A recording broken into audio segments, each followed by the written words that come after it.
Hello बच्चा party, तो हमारे न्यू वीडियो के साथ जो कि है स्वर्ग बना सकते हैं। तो चलिए शुरू करते हैं। अच्छा बच्चा पार्टी, ये स्वर्ग बना सकते हैं। शुरू करने से पहले मैं आपको बस एक फैमिली ट्री बता रहा हूँ। वो फैमिली ट्री आप बना लीजिए। तो याद रखिएगा, ये जो स्वर्ग बना सकते हैं ये बेसिकली महाभारत के टाइम का है। तो महाभारत तो आप जानते ही होंगे। तो महाभारत में दो ग्रुप्स थे, याद रखिएगा। एक पांडव्स यानी कि 5 भाई का ग्रुप, और एक था कौरव्स 100 भाई का ग्रुप। तो दो आप ग्रुप बना लीजिए।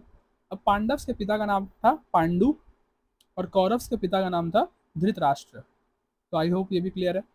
अब इनके एक ऑब्वियस आते हैं, इनके भी तो एक चाचा होंगे, किनके, पांडु और धृतराष्ट्र के। तो इनके कजन चाचा थे जिनका नाम था भीष्म पितामह। तो ये जो भीष्म पितामह है, ये जो है, ये हमेशा सच्चाई का साथ देते थे। ये जानते थे कि कौरव जो है बुरे हैं, लेकिन वो हमेशा बंधे रहते थे राज्यपाट से। तो वो कुछ कर नहीं सकते थे। वो बहुत शक्तिशाली थे, उन्हें हराना नामुमकिन था।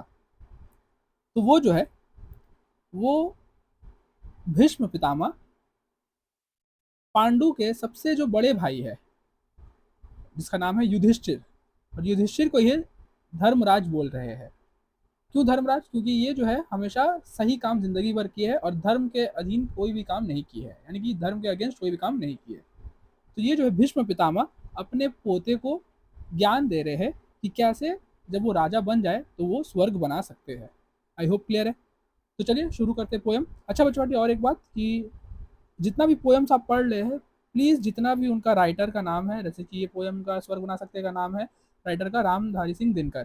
तो इनके बारे में आपको 3 पॉइंट थोड़ा पढ़ के जाना है, ये थोड़ा आप पढ़ लीजिएगा खुद से, ठीक है। तो चलिए स्टार्ट करते हैं। धर्मराज ये भूमि किसी की नहीं, प्रीत है दासी।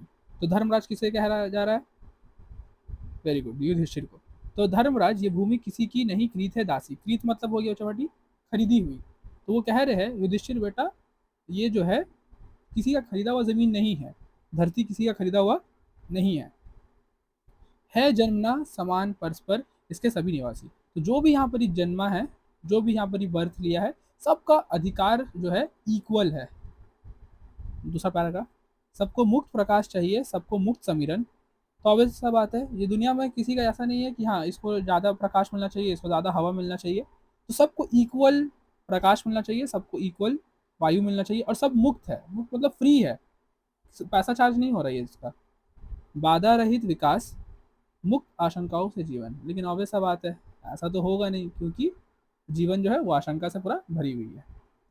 लेकिन विघ्न अनेक अभी इस पथ पर अड़े हुए हैं। तो विघ्न मतलब प्रॉब्लम्स अभी बहुत है इस रास्ते में। मतलब स्वर्ग जो बनाने का तुम सोच रहे हो अपना राष्ट्र को, बहुत प्रॉब्लम है। मानवता की राह रोक कर पर्वत अड़े हुए। तो मानवता मतलब क्या? अगर सब इंसानियत से ही जिए तो कोई प्रॉब्लम ही नहीं होगा, लेकिन बहुत के अंदर इंसानियत नहीं होता है, क्योंकि उनके अंदर मोह माया लालच होता है। मानवता की राह रोक कर पर्वत अड़े हुए। तो पर्वत मतलब क्या हो गया? जिनके अंदर मोह माया और लालच है। नियोचित सुख सुलभ नहीं, जब तक मानव मानव को चैन कहाँ धरती पर, तब तक शांति कहाँ इस भव को। मतलब जब तक इंसान इंसान का ही अगेंस्ट जाता रहेगा, जब तक हमेशा एक दूसरे को हानि पहुंचाते रहेंगे, तब तक यहाँ पर ही सुलभ यानी कि प्रॉब्लम्स खत्म होंगे कभी भी नहीं, और शांति कभी भी नहीं एक्सपीरियंस कर पाएंगे। जब तक मनुष्य मनुष्य का ये सुख भाग नहीं सम होगा। तो जब तक मनुष्य मनुष्य मतलब मनुष्य मनुष्य का ये जो आपसी मन मुटाव है ये खत्म नहीं होगा, शमित न होगा कोलाहल, संघर्ष कम नहीं होगा। मतलब तब तक ये जो प्रॉब्लम्स है कभी भी खत्म नहीं होंगे, ये शोर हमेशा जिंदगी भर चलते जाएगा, संघर्ष होते जाएगा। आई होप क्लियर है। तो भीष्म पितामह जो है वो अपने पोते युधिष्ठिर को ये सब एड्रेस करे, कैसे स्वर्ग बना सकते हैं। समझ आ रहा है ना? तो पहले वो बता रहे कि सब कुछ फ्री है, फिर क्या क्या रीजन का वजह से यहाँ पर प्रॉब्लम आ रहा है जो स्वर्ग बनने नहीं दे रहा है। चलिए, उसे भूल वो फंसा परस्पर ही शंका में, भय में लगा हुआ केवल अपने में और भोग संचय में। यानी कि इंसान जो है बस अपना ही सोचता है, वो कभी दूसरों का नहीं सोचता है।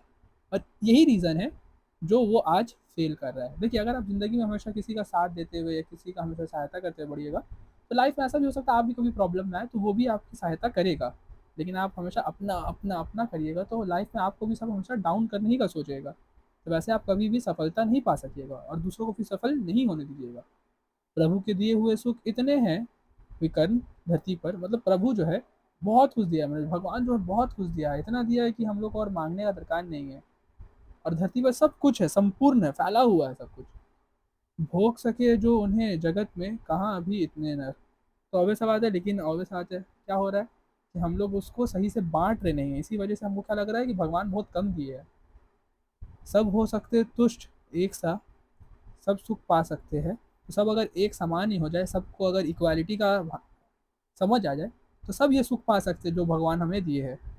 चाहे तो पल में धरती को स्वर्ग बना सकते हैं, और उसी पल जब इंसान इक्वालिटी में आ जाए, तब मोह माया लालच खत्म हो जाए, तब उसी पल हम इस धरती को स्वर्ग बना सकते हैं। आई होप क्लियर है। तो याद रखिएगा धर्मराज किसे कहा गया है, जो जो इंपॉर्टेंट टर्म्स है ये सब आप याद कर लीजिएगा, और पोएट के बारे में थोड़ा पढ़ लीजिएगा। पक्का। तो ये पोएम हमारा हो गया।